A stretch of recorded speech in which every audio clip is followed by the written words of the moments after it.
Hey everyone, how you doing? This is Amon Green, Green Bay Packers all-time leading rusher, and you're watching Packers Total Access Live, your daily source for Packer content. Go Pack, go!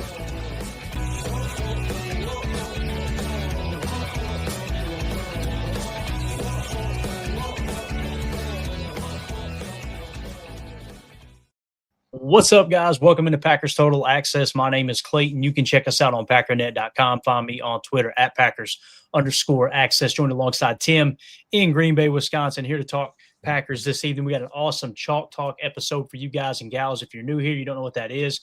It's where we go the previous game. We break down the most important plays of that game. Keep in mind, it won't be every snap. I tried to pick out some of those too, Tim, that many people probably didn't even see or didn't go back and watch, but I'm telling you, they were crucial.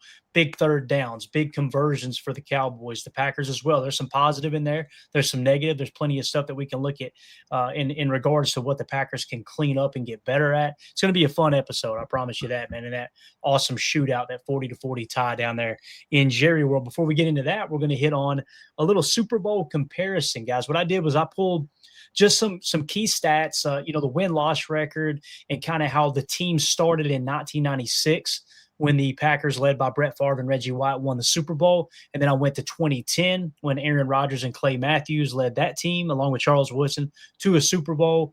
And then, of course, we've got the early numbers here in the first quarter of the season for the Packers in 2025. We'll talk about how maybe they're on track to duplicate what those two teams did, maybe an area or two where they've got some ground to make up. So we'll hit on that as well. Before we get into all that, if you would, let's do that YouTube stuff.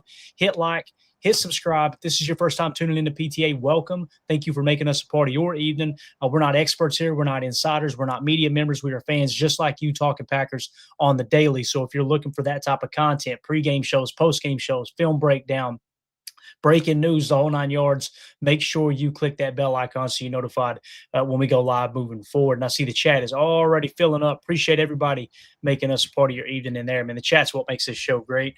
And Tim, man, how you doing, bub? Doing good, man. Happy to be here. Got a lot to cover, right? Oh, yeah. We might a lot of tape and a lot of content. We might as well hit it right away. Yeah, absolutely, man. Let's start with this Super Bowl bound. Just a little, like I said, guys, I like to put this information together over on our Patreon group. If you're not a member of our Patreon, it's the best way to support what we do here at Packer Fan Total Access. Just go to Packer Fan Total Access, patreon.com/Packer Fan Total Access.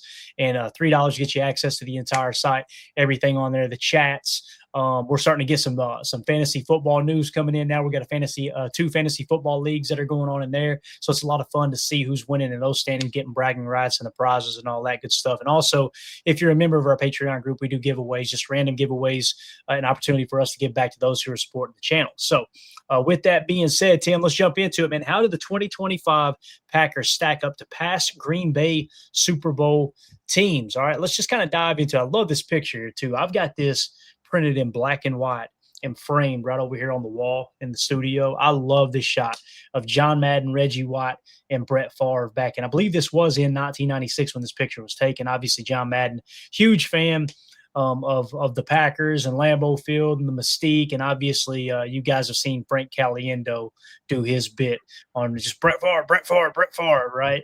Making fun of John Madden. But, Tim, those were the golden days, man. You don't know anything about that, do you? Oh, I know a little bit about that. I was a freshman in high school when those glory days started happening for us there in the 90s, and getting Reggie White there. How about the classic Nike sweatsuit game they got going right there? They don't make them like that anymore. Sorry, fanatics, but you're not doing it for me like we used to do it in the 90s, baby. I am seeing some of the old starter jackets pop up on that website Homage. Oh yeah. Bro, they look clean. I showed Manny. She said no. She said no. None of them look better than that Packer, the throwback Mitchell and Ness jacket you got when we were at the draft. She's like, don't waste your money on that. She's right too. That Mitchell and Ness. That thing was sweet, man. I remember when you picked that one up from the pro shop. That was awesome. Considering there was like 90,000 people in the pro shop at one time, you were able to find that. That was awesome. I was like, I don't know, 40 yards away, people just shoulder to shoulder, and this light came down from heaven and shined right on that jacket on the wall. And I'm like, oh, I got to have it. And it was your size, too. The one you found was actually your size. I love it. Absolutely. Tell me there ain't a God, right? All right, 96 Packers. Let's talk about it here. Tim, what I wanted to point out is how they started the season. They started off 3-1. right? Real close to how the Packers have started off here. They beat Tampa Bay, the breaks off of Tampa Bay 34-3 in week 1. That was down in Tampa. They beat the Philadelphia Eagles 39-13. And then in week 3, they defeated the San Diego Chargers 42-10. So they were boat racing cats. And then they ran into a buzzsaw up in Minneapolis. They lost 30-21 to the Minnesota Vikings. They went on to win 5 more straight, including an overtime win over the 49ers. You know, that was huge for them in 96. That was at Lambeau, by the way. And then after that 5-game winning streak, they dropped 2 in a row, on the road at Kansas City, on the road in Dallas. As we know, Dallas had their number for quite some time there in the 90s before they got over the hump. But Dallas beat them 21-6 in that game. So unless they missed an extra point, it sounds like they didn't even get in the end zone with that awesome offense, and obviously MVP year there for Brett Favre. After that, they didn't lose another game, Tim. So again, just a little comparison here is pretty cool. I know we're 2-1-1, but we were real close to being 3-1, the same record there. And there's a lot of other commonalities, right? Similarities, I guess you could say. Brett Favre, I want to say Brett Favre, was 27 years old. That's how old Jordan is right now, right? Yep. They obviously went 13-3 that year. They only played 16 games, but Brett had a completion percentage of 59.9%. So less than 60% completion percentage, 3,899 yards passing, 39 touchdowns, and 257 interceptions. Yes, 13 interceptions. I was actually surprised that it was only 13. I was like, man, I figured it'd be like in the 20s, but obviously 39. You think God never farted? 39 touchdowns and 13 interceptions, right? Pretty solid year there. So again, when you kind of break that down and you look at where the Packers are at, and we'll get to Jordan Love's numbers here in a minute. Spoiler alert, in his first 4 weeks of the season, he's got 8 touchdowns, 1 interception, already thrown for 1,000 yards. So the guy's pretty much top 5 in every important statistical category. He's definitely in the MVP conversation right now. What do you think about how the 96 Packers stack up, especially when you look at the defense as well? The 96 Green Bay Packers defense ranked number 1 in the NFL for scoring defense, allowing just 13.1 points per game. This performance, combined with the league's best scoring offense, helped lead the Packers to a Super Bowl 31 victory. It says key details about their number 1 ranking. Fewest points allowed. The Packers gave up only 210 points in the total during the regular season. They had a dominant defense. They held opponents to 10 points or fewer in 9 of their 16 regular season games. And then overall dominance, the Packers were the first team since the 72 Dolphins, the undefeated 72 Dolphins, to lead the NFL in both scoring offense and scoring defense in the same season. That's the only aspect of our season this year, Tim, that I'm like, I don't know if we can reach that with this defense. It's a good defense, but you guys know I predicted going into the season, I thought they would take a slight step back from the success they had last year. But then you add Micah Parsons, and I'm like, all right, let me just step back and see if they can do this. But what do you think about the comparison there, 96 Packers to the 2025 Packers so far? I think that last point right there on the rankings, the overall dominance is the key.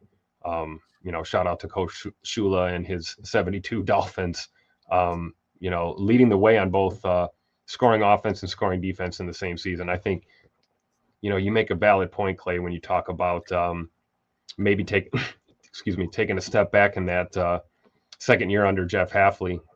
There's a lot on film from last year, but we also got new faces. But I think that's a key to winning a championship. The old adage of defense wins championships. I believe that's true, but it'll win you championships if you've got a high-powered offense to pair with it. And the key is being balanced on both sides of your attack. And, right now, I feel like the Packers have a really strong offense. We've got some guys that are potentially coming back from injury. We've got, first and second year players that are absolute weapons that are going to continue to develop. So offensively, I think we have a chance to run and gun with the best of them. As we saw, we, had a slugfest there in Dallas. But the defense is going to be the key. Coach Covington, Coach Hafley, once they get this defense clicking, we get guys back from injury. Hopefully Devontae Wyatt, first name that comes to mind, hopefully he's back sooner than later. When you got the best of your best and everyone's playing at a high level, that's how you go ahead and steal a Lombardi trophy, man. You've got to be good on both sides of the ball. There's been a lot of talk about special teams, right? We've seen special teams mistakes, and it can bite you in the ass and cost you. Absolutely. But my goodness, none of that matters if you don't have a high-powered defense and high-powered offense. I'll take some special team struggles at this point. You're not going to live and die by that. You're going to live and die by your offense and defense for sure in this league. Yeah. And if you'll remember, when I talked about I expected the defense to take a step back, They shut me up the first 3 weeks. Let's just be real about that, right? But then it came in week 4. Guys, it wasn't that I was trying to be overly negative. The reason I pointed that out is because historically speaking, that typically happens. When you got a defense that's top 3, top 5 in the league, they'll take a step back the next year. And the reason that happens is because teams have that tape like Tim was talking about. Yeah. They know how to attack you now. Now, you'll notice when they broke camp, Jeff Hafley said he already has an adjustment that they were installing at that moment. So the defense was installed, and then they had an adjustment. And what he meant by that, in my opinion, I haven't talked to him, obviously. He don't even know I exist. But I imagine what he meant there was when teams adjust and they go, okay, we're going to attack the defense this way. Now you can flip it. All right, we got an adjustment for that. So you'll probably see that coming out of the bye. But don't get too comfortable, because guess what? Within 3 to 4 weeks, and these teams start watching that previous 4-game saturation of tape and the last 2 head-to-heads, they're going to know how to attack that. There's no perfect defense. I'm telling you, there's always a way to attack any defense in the league. It's just a matter of you staying one step ahead. And I know everybody loved the pile on the special teams last week. The reality is you gave up 38 freaking points on defense. The offense did its job. I think we would all agree, right? Outside of losing you the middle 8, and that was crucial, being too aggressive in the middle 8. However, the defense giving up those 38 points is that's tough, man. That's tough. So, 2010 Packers. Let's see how they started, Tim. They started off week 1. They defeated the Philadelphia Eagles on the road 27-20. They boat raced the Bills 34-7 at Lambeau, and then they go and lost to Chicago 20-17 in Chicago. They came back and beat Detroit back at Lambeau 28-26. So very similar to the 96 Packers start, right? They lost on the road to Minnesota. The Packers in 2010 lost on the road to Chicago. And if I remember correctly, Chicago won the division that year too. So once again, starting the season 3-1, right? And now they went on after that. They lost 2 games in a row, both of them in overtime, on the road in Washington. And then, of course, Miami Dolphins at home. Then they rattled off 4 in a row victories. Then they lose on the road to Atlanta 20-17. They won the next one against the 49ers. They lost 2 in a row at Detroit, at New England, and then they won back at home the next 2 games. And, of course, they ran the table as the wild card team in the NFC to go on and win the Super Bowl. Now, Aaron Rodgers, let's talk about his numbers. Remember, Brett Favre's completion percentage was 59%. Aaron Rodgers was 65.7%, 3,922 yards passing, only 28 touchdowns and 11 interceptions. People forget 2010 Aaron Rodgers was not 2014 Aaron Rodgers, right? And then you're wondering, okay, well, how did they end up winning the Super Bowl if I don't want to say he was mediocre, but he definitely wasn't MVP caliber Rodgers. You did it the same way that 96 Packers did it, right? 2010 Green Bay Packers defense ranked first in the NFL in scoring defense. Everybody loves to make fun of Dom Capers on the backside of his career. He was dominant when he took over that defense in Green Bay. First in the NFL in scoring defense, allowed just 15 points per game en route to the Super Bowl victory. They also finished the season ranked 5th in yards allowed and first in opponent passer rating. So they had the best passing defense in the league, essentially. So the key stats for that 2010 Packers defense: points allowed per game, like we said, first in the league at 15 points per game. Yards allowed 5th in the NFL. Opponent passer rating first in the NFL at 67.2. They were second in the NFL in sacks with 47. And interceptions, they were second in the NFL with 24. That's the thing that's lacking from this defense. Just like when we got to the end of the 96 comparison, Tim, you go, I don't know if our defense is quite to that level. Same thing here. We're already kind of behind the 8 ball on takeaways, on interceptions. So we got to get that number. You got to start getting more turnovers if you're going to be that championship caliber defense. You know what I mean? Absolutely, for sure. And you can see the parallels. Actually, there might be more parallels between the 2010 Packers and this current Packers team. If you scroll up to what we were discussing with the way they closed that year out, look where we are right now. We're 2-1-1. I'm Mr. predicted 4-0 into the bye, and I look like an idiot right now. No, you don't. That's what the NFL will do to you, though, real quick. Feel how you want, think what you want. It's tough to win in this league, but I think what we have to remember is you're right. This 2010 team took that loss against the Patriots in a close game. I remember that game, very, very tough game. And the playoffs started on week 16 for the Packers that year. They had to win or go home since week 16, December 26th. And, it's a team game. Quarterbacks don't win you Super Bowls. Teams win Super Bowls. And this was a team that clearly banded together when they needed to. and basically won 6 games in a row to bring Lombardi home. And I think you already see that with this current Packers team. You see these guys playing for each other. There's no divas on this team. There's no me guys on this team. And, we had kind of a shaky start here in the first quarter-ish of this season. It's going to be a grind. And it ain't how you start, it's how you finish. And if you finish strong as a team, try to be great in all 3 phases. But again, you got to have that complementary football. That's what that is. Your offense is going to pick up your defense if they struggle, and vice versa. So I really see that with this Packers team, especially if we can be healthy down the stretch. That's the main thing. Everyone deals with injuries, but you want to be as healthy as you can closing out a season. Absolutely. Yep. Ed Madden says we're going to take off now. Again, that's what the other teams did, right? And there's going to be bumps in the road, as you see here, man. They lost 2 out of 3. And 2 of those being overtime losses. That takes a lot of wind out of the sails there, right?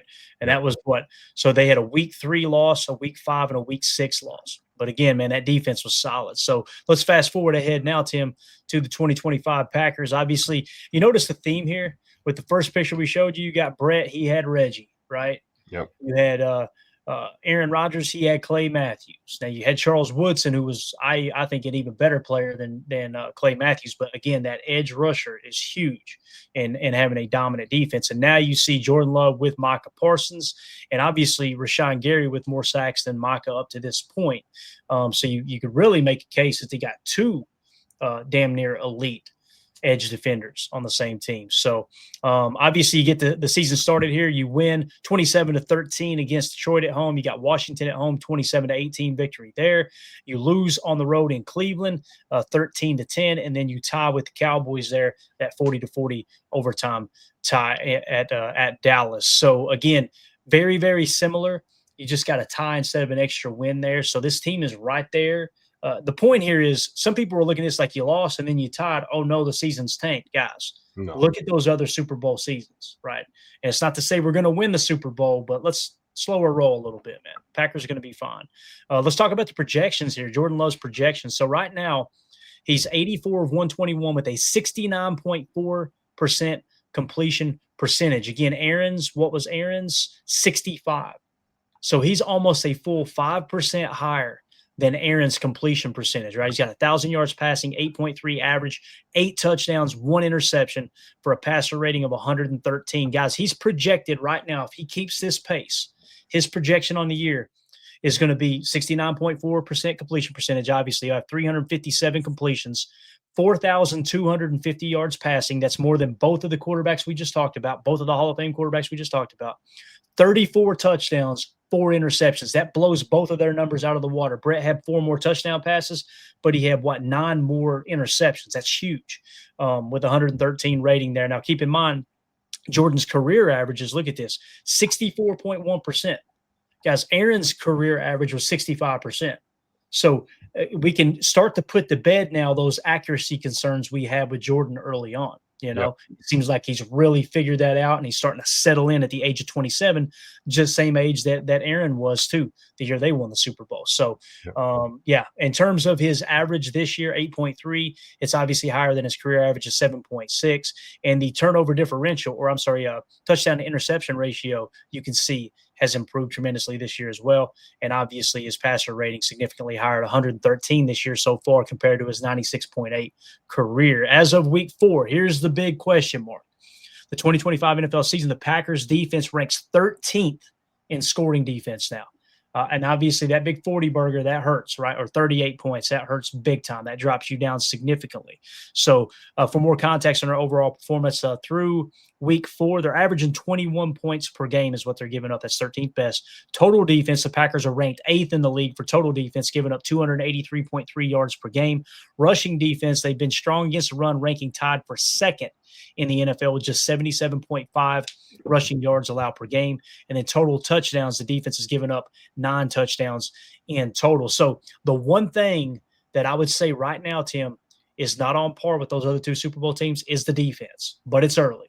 And again, that Dallas game skews those numbers tremendously. So I'm holding out hope that what we've seen in the first 3 weeks of this defense is the more telling depiction of what this defense actually is, as opposed to that 38 points that they gave up. And I keep saying 38 because obviously we had the extra point block that got returned for 2. That's how they got 40. So any other thoughts you have on this topic before we move into chalk talk, man? I like what you said about, kind of comparing where Jordan is now to where Aaron was, similar time in his career. Really, we could go back and say that about Brett.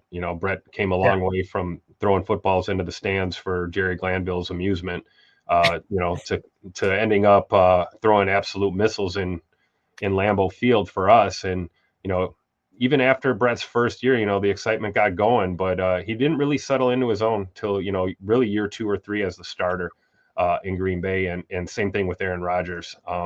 So look at Jordan now. We talked about some of those concerns with accuracy. And, we had said it on this podcast a couple of years ago that you have to give him time to play through that. It comes with experience. It comes with learning how to read that defense. Or if you're a guy like Aaron Rodgers or a quarterback like Jordan Love, who played behind Aaron Rodgers his first few seasons, you know what it takes to bait a defense into the coverage that you want them to play in order to get those matchups that you want. And we're seeing that start to come together. We talked a little bit about deep ball accuracy with Jordan. That's something that I believe the more shots we take, the more that fine touch is going to, improve. And I think we just need a little bit of patience. There's a lot of football left. And as far as the defensive side, I have the utmost faith in this staff and these players on the defensive side of the ball. Just got to stay healthy, got to play through this adversity. Let's go ahead and say it now. Micah Parsons is going to get held all year long. It's going to happen. As long as he's on the football field, he's going to get held because they can't play him straight up and block him. We just hope the officials do a better job in some of these games of at least calling a few of them. But hey, the other team gets paid too, and we have to just fight through that adversity. I think once the defense comes along, there's no reason to think that we can't finish out this season strong and be contenders. Absolutely. Yeah. And my final thoughts on that, Tim, when Jerry Jones said, hey, we had Micah and we couldn't get the job done on defense, we couldn't be a good enough defense to win a championship. He said, don't you think we learned how to play against Micah? I think that's what he meant. Yeah. They're going to be overly aggressive holding on Micah because they know the officials didn't call it when he was in Dallas either. So I honestly think that's what the old man was talking about. So let's go, Halfley. Let's cook it up, man. Drop Micah back in coverage. Let's go. Let's put him at Mike. Whatever we got to do. Delayed blitz, touch spy, something. Let's get creative, right? If you work a little bit of fire zone blitz and drop Micah into coverage, you're going to see 2 blockers on that side of the line go, what are we supposed to do? Yep. Right. That's how you win a hat count there for sure. I don't want to see it done often, but that's definitely a way to combat it. But for those of you who are watching this video later, we'll have it edited out of the live stream. Let us know in the comments. What do you think about what we just talked about?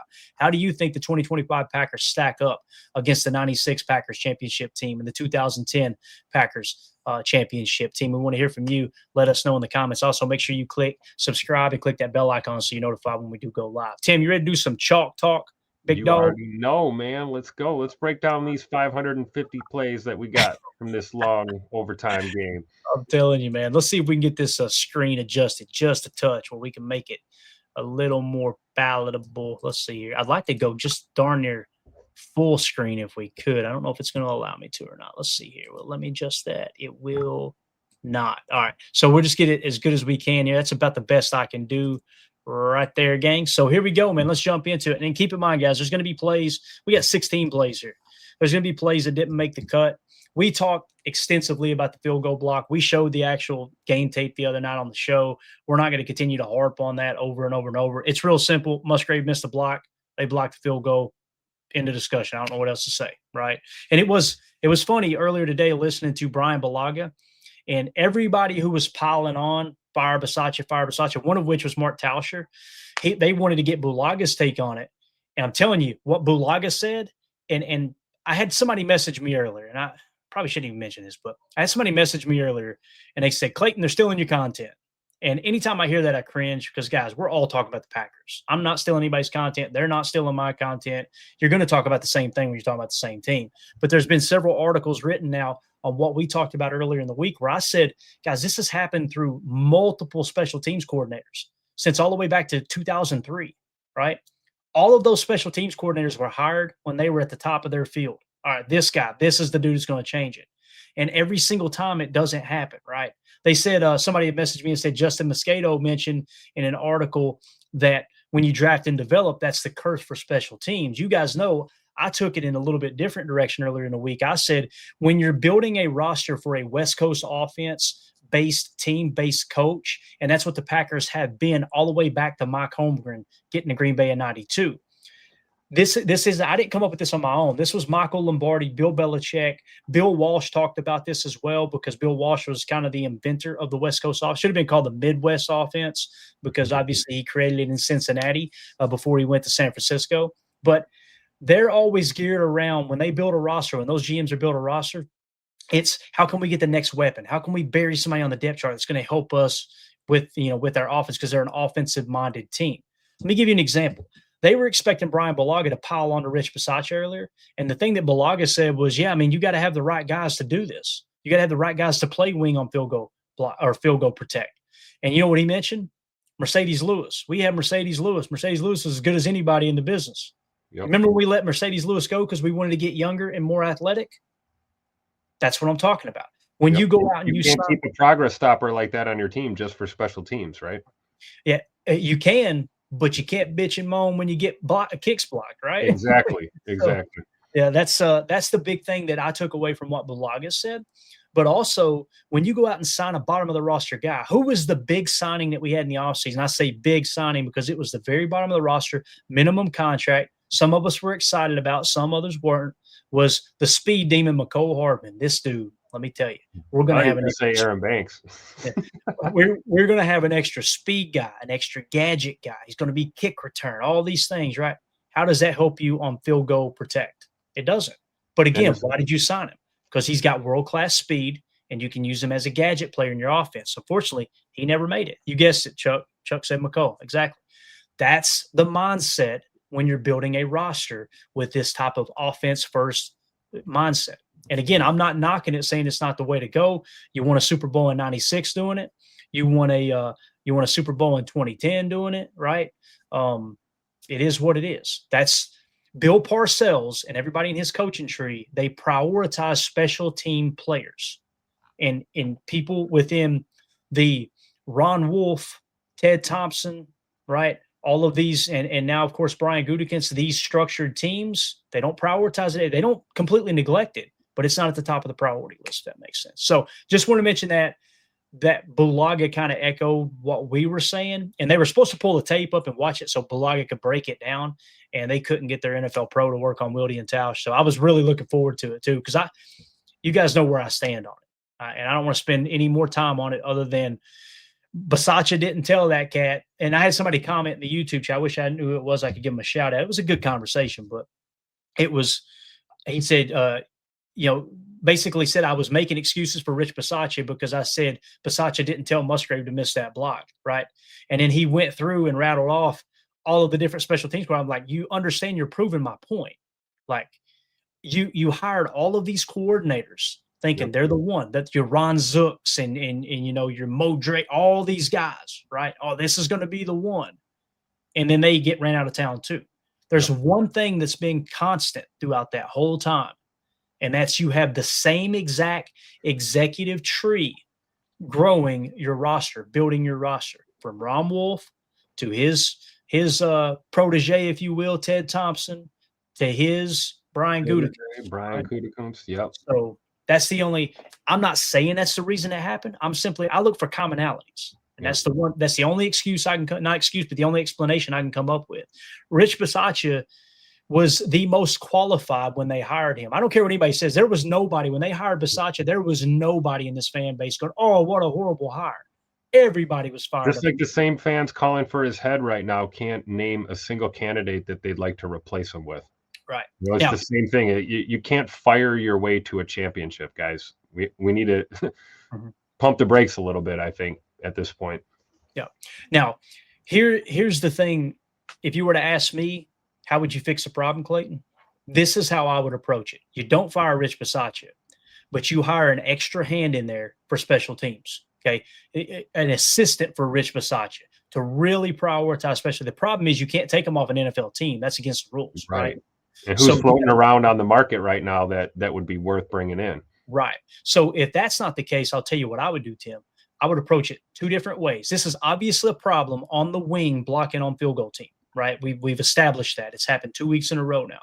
Yeah. I would approach it two different ways. I would go and get one of the slappies in the building and say, I want you to comb through every analytic you can find, get out the calculator. I want to know who was the most successful field goal teams and extra point teams in the league over the last decade. Okay. You get two guys. You focus on the last 5 years, and I want you to find me the best wing that's available on field goal block or field goal protect. Keep saying block, but you're blocking for the field goal protect. You do that, and then I want the other guy to go over the last 2 decades, comb through the same information, find the most successful field goal units, who played wing there, what's the top candidate, and let's bring him in as a special advisor. And he may be sitting at home going, I don't want to coach. How about $200,000? No, I'd take more than that. How about $500,000? Take more than that. I'll give you $1 million. All right. When do I show up? Pay that man his money. That's a way you can fix the problem rather than just going, I'm not rich, we're firing him. Think how can you fix the problem with, I'm going to tell you this too, upsetting the locker room. If you think Rich Bisaccia is not loved in that locker room, you are not paying attention. You know how many players are on this team because they love Rich Bisaccia? You know, Keyshawn Nixon's one, right? Last I checked, he's our top graded corner, although you're going to see a bad play from him on Chalk Talk tonight. How about Josh Jacobs? Yeah. Josh Jacobs is another one. Nate Hobbs is another one. Nate Hobbs, he played for him his rookie year whenever. Built ass. So I'm telling you, and on top of that, he's the assistant head coach. If you fire the assistant head coach, you've now got to promote from within or go find someone else who's qualified to be your assistant head coach. You see Rich Bisaccia is right next to Matt all game long in his ear. I'm sure letting him know the analytics or this or that or clock man, whatever it may be. So it's not going to fix the problem to just fire that guy. Get some extra eyes in there, though, and put somebody on that task of trying to find somebody you can put on field goal protect, and then also find someone who did it really, really successfully over the last however long. So that's all I'd say. That's my piece. I thought about that earlier today. I'm like, that's the only thing I can come up with. That's not an emotionally charged, all right, run everybody's butt off in the building that ain't doing, everything perfect. Right. But let's get into it, man. Chalk Talk. We've already wasted enough time here. Mandy's going to kill me if I ain't done a decent hour here. So, again, every play ain't going to make it, but I'm going to describe the ones that did. First quarter, 13:44 left. You're going to see some positives and some negatives throughout this whole segment here, guys.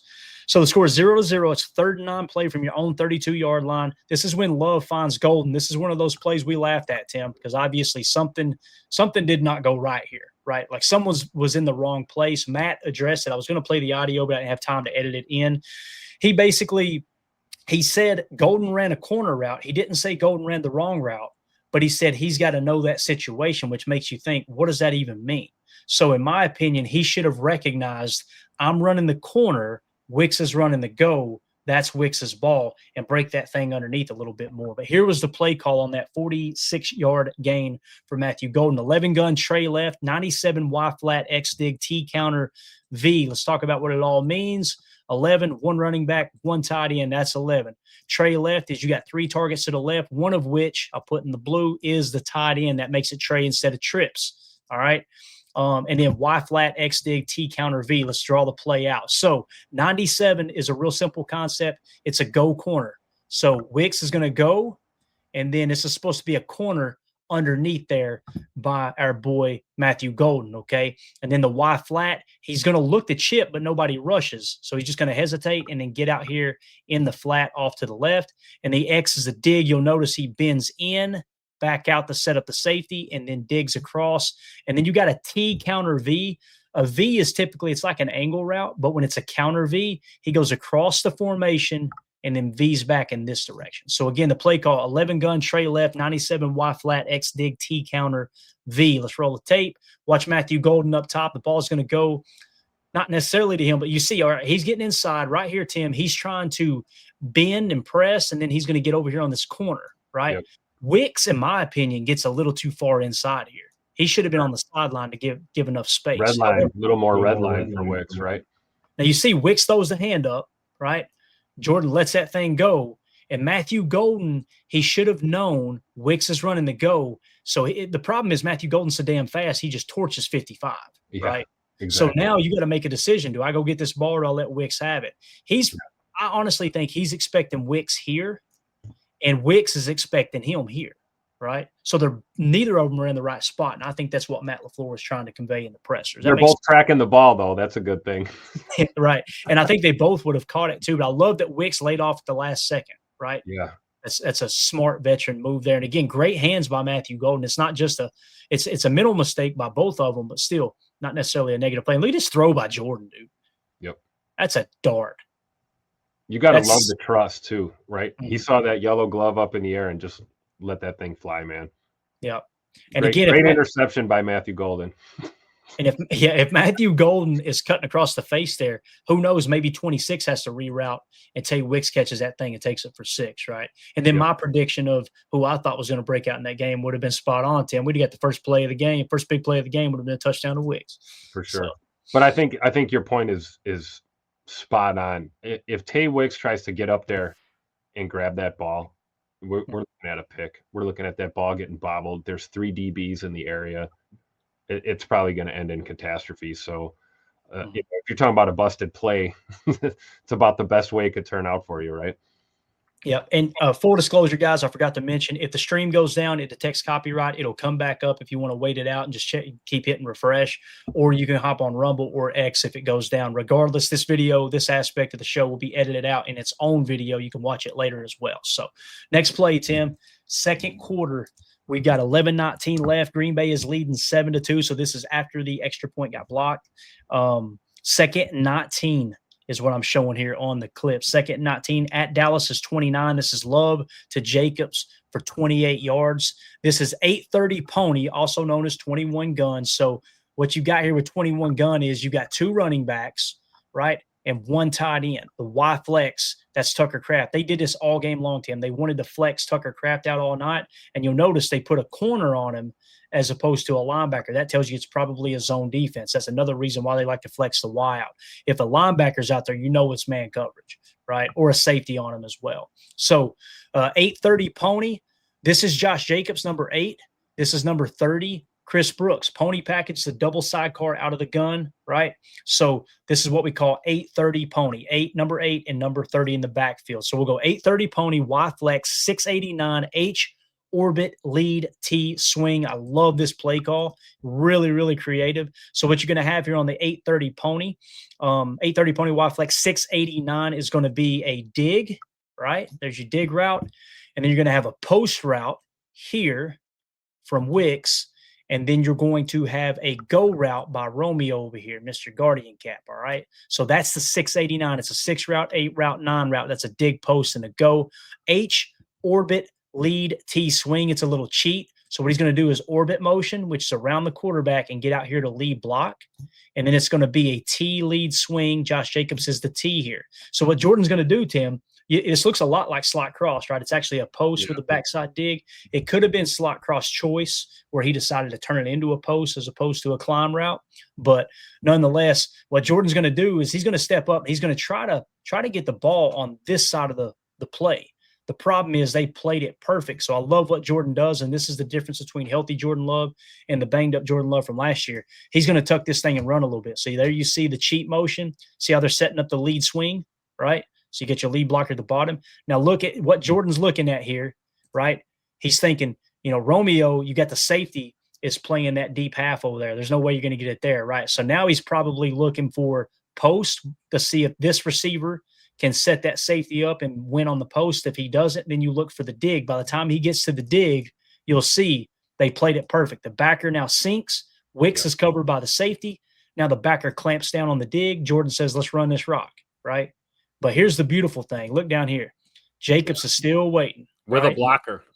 Yes. Now, we always talk about a +1 hat count, right? 1v1, that's a +1 hat count. You're going to dump that off every time, let it go, bang, great block by Chris Brooks to pick up another 8, 9 yards, whatever it was, actually 10 or 12, to be honest with you. So great job by Jay Money to run just long enough and then let it go at the last second there to extend that play. That was beautiful here. Yeah. He looks healthy, man. He looks good on the run. And then Josh Jacobs, man, doing a great job up the sideline too. Contact balance. It's what he does so well. Absolutely. So, love that play call, though. That was a lot of fun. So there you go. There's an explosive play to Josh Jacobs out of the backfield, one of many catches he made on the day. Let's fast forward now. Second quarter, 54 seconds left. Green Bay's now up 13-2. This is a 1st and 10 play at Green Bay's 29-yard line. Okay, so this is one of the touchdowns. I believe this is actually, I don't know if it's a touchdown or not. It's definitely a 28-yarder. So our play call was nickel 4-2-5, cover one man, double rat, free fire. Okay, so the free safety, which is on the weak side of the formation. This is your strong side of the formation. Some people would still call that strong.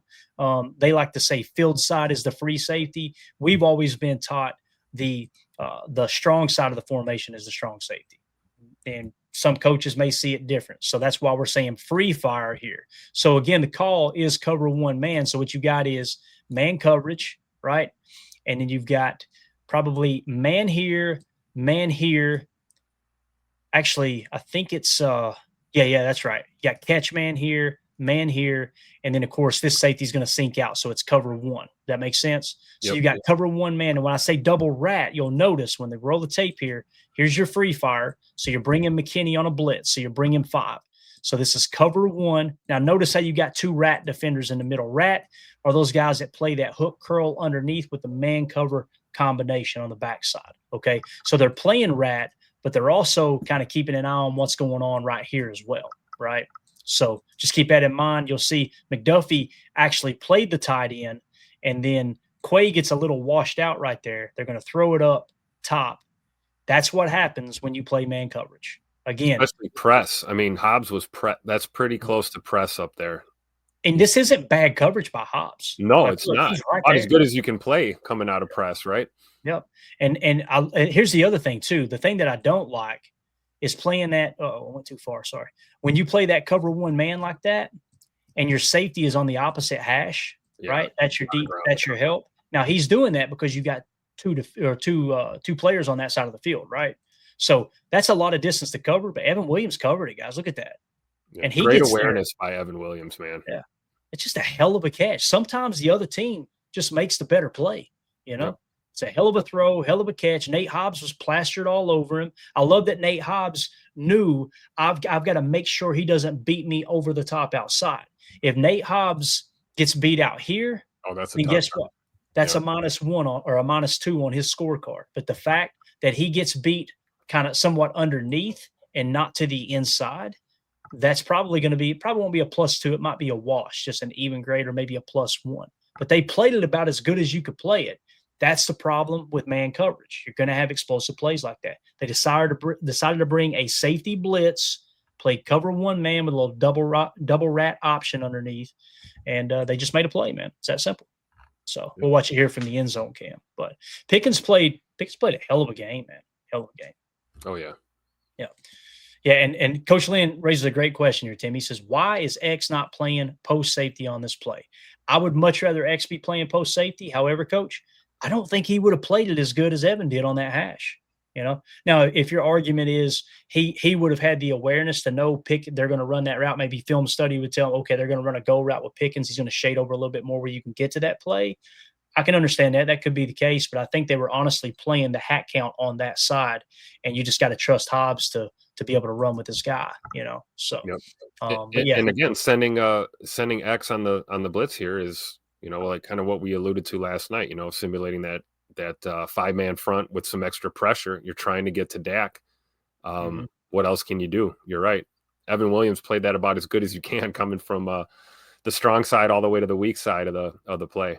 Right. I mean, they're pinching him on the sideline. I mean, it's pretty darn good coverage, man. I can't imagine they got in there today and said, all right, boys, this is just not good enough. Like, that's about that was just a hell of a catch and a hell of a ball by Dak.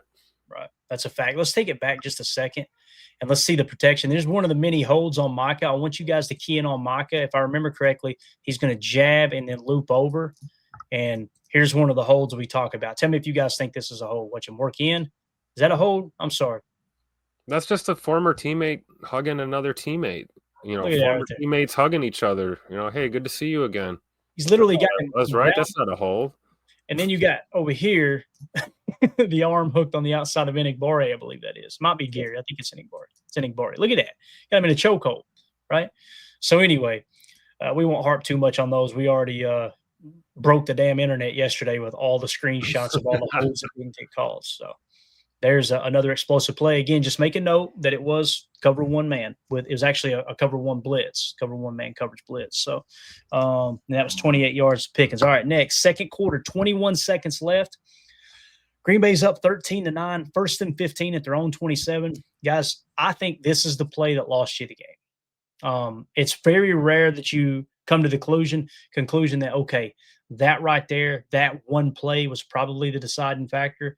Mandy was sitting in this chair watching the game with me, and she couldn't understand why I got so upset. She's like, there's a lot of football left. I'm like, man, you don't understand. Like, we just lost the turnover differential 1-0 in the first half, and we just lost the middle 8 14-0 because this decision to be aggressive right before halftime. The chances of you going down and scoring are way, way, way less than something bad happening on this play. The play call is 11 gun, tray left, slot cross, 63 T swing. So let's talk about what that is. You guys know what slot cross is, right? It's going to be a climb out of the two. By the way, notice Romeo Dobbs playing the slot. It's kind of cool, right? They're moving him around a little bit more. It's probably why he had a big game. Then you got the dig on the backside, and then you're going to have a comeback. This is what Matthew Golden did really well in college. He's going to bend in and come back to the sideline. This is where I think Jordan Love was trying to get him the ball. Personally, I think that's what he was looking to do. So what are we looking for Jordan to do when he looks at this? We're looking at him to check to a draw play or a toss in this scenario. Right. I mean, yeah. So I think this is actually a dig underneath here too. I think I drew that up wrong. Yeah, there you go. That's what we got. Just so you guys get a visualization of the play. And again, going to bend in and come back, right? So that's the route combo. And then you got a T swing. I love that they had a lot of T swings. Thank God they did, because that's where you got the majority of your production in the second half with these T swings. But again, the problem isn't necessarily the play call.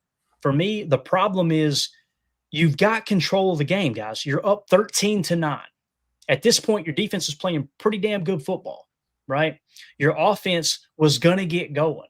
But now what ends up happening is you end up getting a strip sack on this play, and now you go down. You lose the middle 8 14-0. Your chances of winning a game when you lose the middle 8 14-0 in a one-score game is probably around 2%. Based off of how much, the football I've watched over the years. So, again, let's watch it. Let's see what happens with the protection. We'll get to the end zone cam quick here so we can see exactly what happens in the protection. And it's, unfortunately, it's Rasheed Walker, right? Rasheed gets beat like a drum on the left side. So, watch the left tackle this time through right here, okay? And it's ugly, man. So, I had the dig in the wrong spot. Tucker Kraft was blending in. But look at our boy right here. Rasheed Walker, right? Just goes right through his chest. Good anchor there, and then right around the edge. I wish he'd have held. They wasn't calling holds. Make them call it. Yeah, make them call it. And in that situation, if you get called for a hold, that's much better than a strip sack, right? Like, yep. I heard people blaming Jordan in that situation. I blame LaFleur for being aggressive before halftime like that. I think it's just silly. How many times it's going to happen before people go, yeah, I guess you're right. Maybe they shouldn't do that. It's just like what allowed him not to be able to get that ball off to Tucker. I mean, they're in a middle field open scenario defensively, right? You got two safeties on the shelf. Tucker was working that route pretty good, but the left side of that line collapsed. I don't think Jordan had time. Like right here, it should be out to 85 right there. Yeah. Now let's go back to the all-22 and make sure we're not missing anything, because I felt like it should have went to the comeback, but I could be wrong here. Let's take a look at it real quick. So notice the dig now from Tuck underneath. Okay. So you got the dig underneath, bang. All right. So right here, if Jordan lets that go, the only problem, Tim, he's probably thinking here, right? If you try to thread the needle right here, by the time the ball gets here, this guy's got eyes on you. I think what he was looking at, and I could be wrong, was he knew this comeback was going to be here. So he's trying to let that develop and hit him on the sidelines. And then again, with 21 seconds left in the half, he gets out of bounds. And I think they have one timeout's all they had. So again, if he steps up right there, like right there, he's not throwing it. Hopefully he's not throwing to Tucker in that situation. But I know what you're saying. There was a window there early if the ball comes out. To get it out quick, yeah. But I think you're right. He's probably looking for that dig, but it just – is that Golden up there? Yeah, that's Golden. Look at all that space right there. A lot of room, but, if you can't protect your QB1's blind side, this is what happens. Exactly. So that's what happened on on the play there. Again, Rasheed Walker, that's why he had such a bad grade. I mean, one of many plays. But yeah, just a rough look, man. And again, dude, it drives me crazy because it shouldn't have happened. It just shouldn't have happened. And I know execution, if he protects his guy, then we get the ball to goal and we potentially go down and get points. There's just too many things can go wrong in that situation. If you had 3 minutes, hell yeah, go out there and be aggressive. I can handle that. But when you're talking about 20, 21 seconds, like what are we, 27 seconds, whatever it was, it just seems like more could go wrong than right. So now, obviously, they get the ball back. 9 seconds left in the second quarter here. 13-9. Green Bay still leading us. 1st and 10 play at Green Bay's 15-yard line. This is the Dak to Pickens touchdown. The play call is dime 4-1-6, 29 spur, cover 6 match. All right. So in a cover 6 match, let's try to draw this up for you. Unfortunately, it's off the screen. That's my fault. So in a cover 6, it's quarter, half. Okay. That's the play call here. Now, you'll notice here, Tim, 29 spur. That's number 29. That's Xavier McKinney playing spur again. Okay. So spur safety, it's almost like a linebacker position, right? You're kind of playing in the box at the safety position. Now, him playing spur with the cover 6 match, I think, and I could be wrong, based off how Nate Hobbs responds and Evan Williams kind of looks back like what the hell happened, I think this was a mistake on Xavier McKinney. I think he's supposed to match the 2. Remember, match coverage is if and then. If the number 2 goes vertical, then it becomes man coverage. That's what I think the call was. So cover 6 match, the match aspect was McKinney should have been man coverage on that guy. Now watch McKinney. He gets caught peeking here a little bit, all right? So they're going to rush. You see he just kind of sits flat-footed. And rather than match up, now you put your boy right here in a rough spot. This guy, Evan Williams, has got to cover a 3-target set on the right side. So he can't cheat over to your side as well. Everybody's expecting McKinney to be able to pick that up, match, and cover that down the seam. And you see he doesn't, and he kind of gets caught right here like, oh, yeah, I'm just going to try to, oh, crap, and right in the soft spot of the defense. That makes sense? Yep. Great job by Edge Cooper in coverage there. Picked up his assignment pretty well. But I think you're right. That's probably the only mistake X made there, was just getting a little too happy with his eyes there. Yes. He kind of pinned himself down a little bit. Best intentions, but by the time he reacted, it was too late. Mm-hmm. Right. And somebody asked, why is Hobbs backing up in the end zone? That's Coach Lynn. Notice what his protection or his assignment is, Coach. It's half, right? Yep. He's playing deep half. He's got 2 targets over here. So he's got to look if and then what I imagine is probably going to happen. If this guy goes vert, he now becomes man coverage. That's the whole aspect of cover 6 match. And then if this guy goes to the flat, then it's going to be Cooper taking that guy in man coverage. Now, since the 2 didn't go to the flat, Cooper now becomes a curl flat defense. And that's what makes match work, is if he goes to the curl flat, if Coop goes to the curl flat because the 2 goes vertical, you've got to have man coverage here. Yeah, you want X biting down right away on that guy, and then you're trusting Hobbs to pick up the top half. And that's why I don't think it's spot drop. I think it's match, because Hobbs has got to watch the 1 and the 2. If the 2 gets up here and runs a corner route, guess what? That's Hobbs's guy, right? So that's what you got to look for in this regard. They got to be able to bend off. So again, I think it's on X. I think it was a match coverage just based off what everybody else did. I think it was cover 6 match, 2x4 left to right from the offense's perspective. So yeah. Coach Lynn said, okay, that makes sense. I thought that was on Hobbs. And if, again, Coach, we're not in a meeting room, right?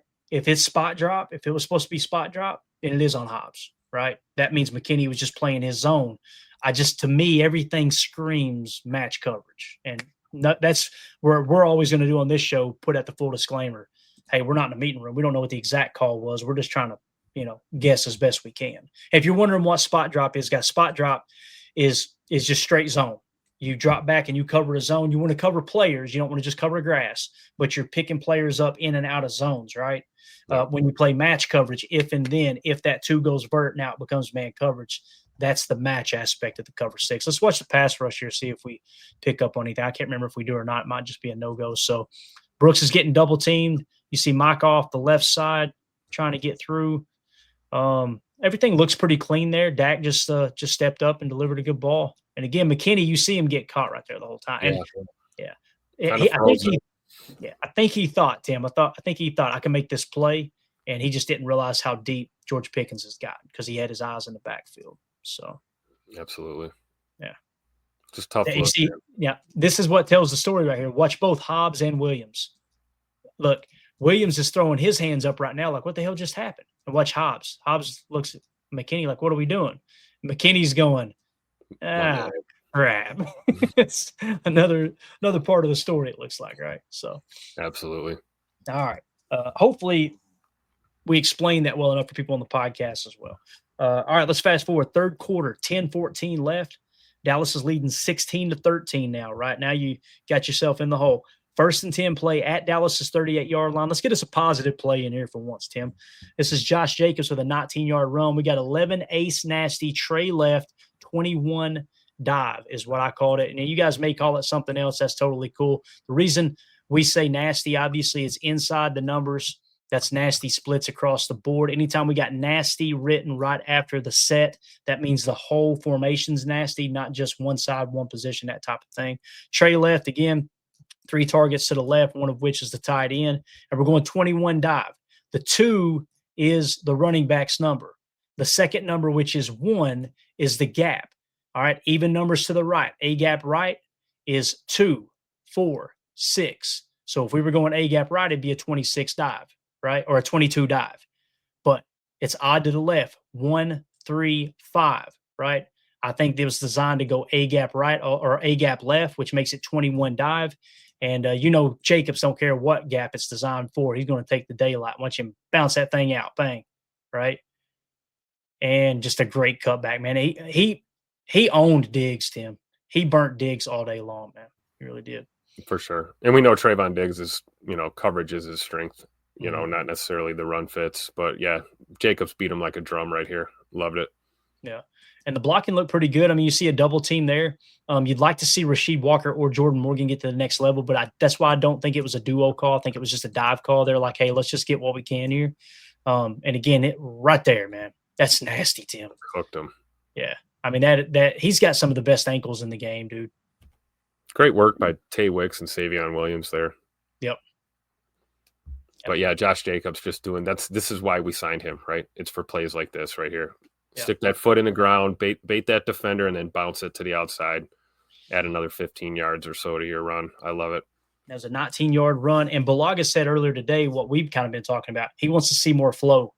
Basically, can we get some outside stretch zone? Like, I know Josh Jacobs, that's not his strength, but these teams are really teeing up on the box.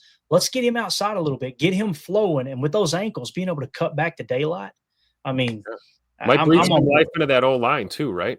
Little outside zone run, get that O-line moving. Yep. And again, like Fishy Things said, I think we got over 150 plus rushing yards. I don't remember what the exact number was, Fishy Things, but there were still people talking today like the running game wasn't good. It was good against Dallas. And Dallas's defense sucks. Dallas was seventh or eighth in the league in yards per carry allowed. Their run defense has been good this year. It's been top 10, right? It's their pass defense is bad. So I think we are moving in the right direction for sure, Fishy Things. All right, let's move along. Third quarter, 5:44 left. Green Bay now leads 20-16. It's the 3rd and 6 play from their own 24-yard line. This is Dak to Turpin for 15 yards. Okay, again, this is a 3rd and 6 play. That's why it makes the list here, guys. This is a crucial play here. If you can get off the field here and your offense goes down and scores again, now you can go back up by double digit or double 2 scores, whole different ball game. The call is nickel 4-2-5 cheetah, 33 fit, cover 1 man, linebacker twist, will spy. And this is a unique play call because they show a twist in the middle, but the will is actually a spy, which is Quay Walker in this case. So nickel 4-2-5 is real simple. You got 4 defensive linemen and 2 linebackers, okay? So when we say cheetah, that's a special package that Jeff Hafley has now. Cheetah package means Rashawn Gary, LVN, and Micah Parsons are all on the field at the same time. So remember what we said. You're going to see LVN playing more 3-tech. They've already got it implemented with the cheetah package. You'll probably see him playing more of it now with Devontae White out for the next game or two, right? So Carl Brooks is playing your anchor there at the 1-tech. So that's what the cheetah is. 33 fit is real simple. 33 is on the line of scrimmage in the run fit here, okay? So he's going to end up dropping back because it's cover 1 man.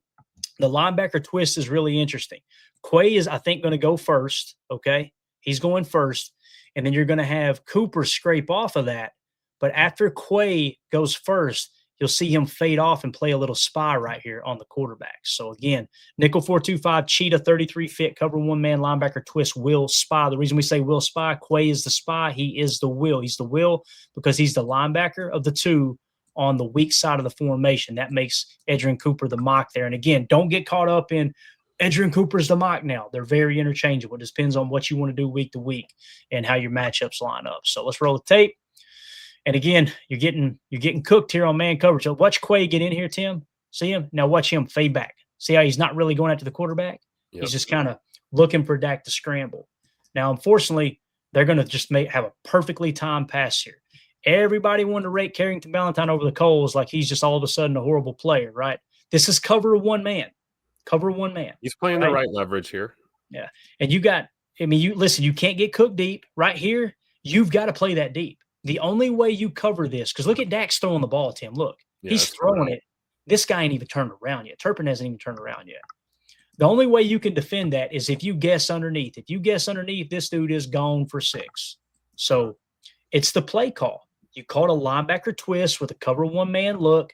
The safety can't help you on this play. Dak timed it up perfect. It's a perfect throw and catch to Turpin. That's exactly what it is. And you see, Valentine's leverage, his technique was good. Everything was good. He's pinching him to the outside. It's just a good throw and catch, good timing based route, man. There's nothing you can do. Now, when you're watching the TV copy, and I heard this all week long, and it made me want to throw up on my shoes. We're like, I'm so sick of seeing corners just play off, and they just give them 10 yards of space. Which play you talking about, Bub? What was the play call?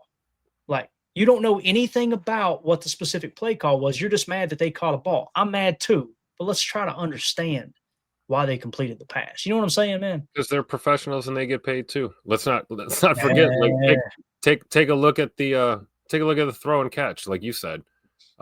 Coverage was pretty good. It's just a damn good play call and pocket held up for Dak. Look where he puts that ball. Yeah, perfect. Toe drag swag on the sideline. You got to give credit to where credit is due. And you'd like to see Valentine a little bit tighter in his hip pocket, but my goodness, I mean, that's a tough route to cover. You're on an island by yourself with no help. And if you slip or anything, it's a wrap. And I think he played it about as well as he could in that situation. Yeah. Now, if you're wondering how in the hell did you blitz 6, although it was actually just a 5-man, bring him 5 because you have one in a little bit of a spy look there with Quay once he occupied his hat, right? How did they not hit home? Carl Brooks almost did. Now, y'all want to be picky? Watch this block right here. Now, I'm going to freeze frame it at the right time. You ready? I'm sorry, boys. That right there is called grabbing the back of the freaking jersey. You see it? Yep. And Carl gets held the whole time. How in the world that doesn't get called a hold on a crucial third down is beyond me.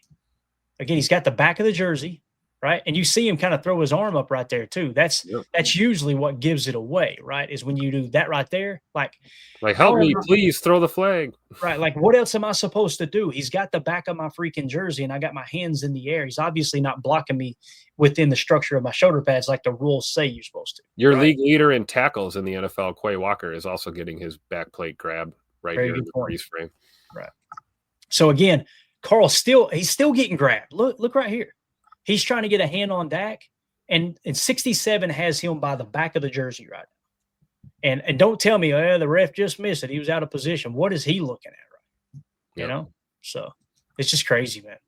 And again, Carl played it good, I thought. Hell of a throw, like you said, Tim. It's just a good play. Good play by Dak, man. And you can't blame them. They're not, why should they be mad that the flag didn't get thrown, right? So. Absolutely. And same thing, you shouldn't pick on CV there either. Because if he pulls a Jair and freelances and tries to jump it, I think was that Turpin on the side there with the catch. I mean, he's just going to turn up and turn that into a 9, and Dak's going to throw that ball deep, and we're going to have a touchdown on the board. So I'm not going to criticize Valentine too much on that. I thought he did the best he could. Yeah, and for me, you won't hear me look at a play like that and go, Valentine's got to play that tighter. Understand the call, understand the coverage, understand the assignment. He did everything he could. When you see somebody like Ja last year, you heard me roasting him every time he decided to just break off of his assignment and go do his thing. When you get cooked like that, I'm the first one to talk about it. Like, you just can't play it that way. And again, if he does freelance and they turn it into a double move, it ends up being a touchdown and not a 15-yard game, But there's a crucial third down, man. Those are the little plays. Who would have thought 5:44 left in the third quarter, it would be such a huge play, right? Again, we've shown you two of the big plays so far that really hurt the Packers at key times were man coverage calls. So not a big fan of it. And if you were on Twitter for the game, most fans were going, why are they just playing soft zone? They weren't playing soft zone all night. There's a lot of man coverage mixed in, and the other team gets paid too, man. They knew how to attack it. So shout out to our very own Emilio in the chat. Said it's hard to play a comeback timed up correctly. I mean, you have to be absolutely perfect, and it's tough to do that for sure. You got to be able to read their mind that he's running a comeback, That's about the only way to do it. So, all right, let's fast forward. Fourth quarter, 11:39 left. Dallas is winning 23-20. 2nd and 7 at Dallas's own 18-yard line. Or, I'm sorry, at Dallas's 18-yard line, okay? And this is a Josh Jacobs 18-yard touchdown run. We came out and went 12 ace nasty. Again, nasty splits. Everybody inside the numbers, okay? 12 ace nasty, strong right. So both tight ends are on the right side. So we're going strong side run here. This is 22 duo. All right. So we're going it's designed to go A gap right. And with duo, what you're looking to do here, guys, is you're looking to get double team blocks, right? Actually, the double team will probably be here, and this one will be here, I would imagine. So it's a double team block with vertical power. You're not skipping a gap, you're not moving a gap with an offensive lineman getting to the second level, and you're looking to double team, get to the next level. Is essentially what you're looking to do. I think Tucker and these guys were involved in a double team too, and I want to say one of them break off. So again, 12 ace nasty, strong right, 22 duo. Let's watch it. So you see the doubles, right? Notice right here, double team. This was a double team. He's looking to get to the next level. This was a double team. He's looking to get to the next level. That's what duo is. It's technically a zone blocking scheme, but it's double vertical power. If that makes sense. So let's roll it. And you see Jacobs just bounce that thing. He's so patient, man. And look, it's our boy Diggs again. Yep. Watch Diggs right here, Tim. Getting cooked up. I love how as soon as Josh saw him take that angle, he just cut it right across his face. Yeah. Keep an eye on 88 here, best block of the season for Musgrave, taking Ezeraku right out of the play. Good eye, block 41, Ezeraku right out of the Donovan Ezeraku, a guy that we had pretty high on our draft board too.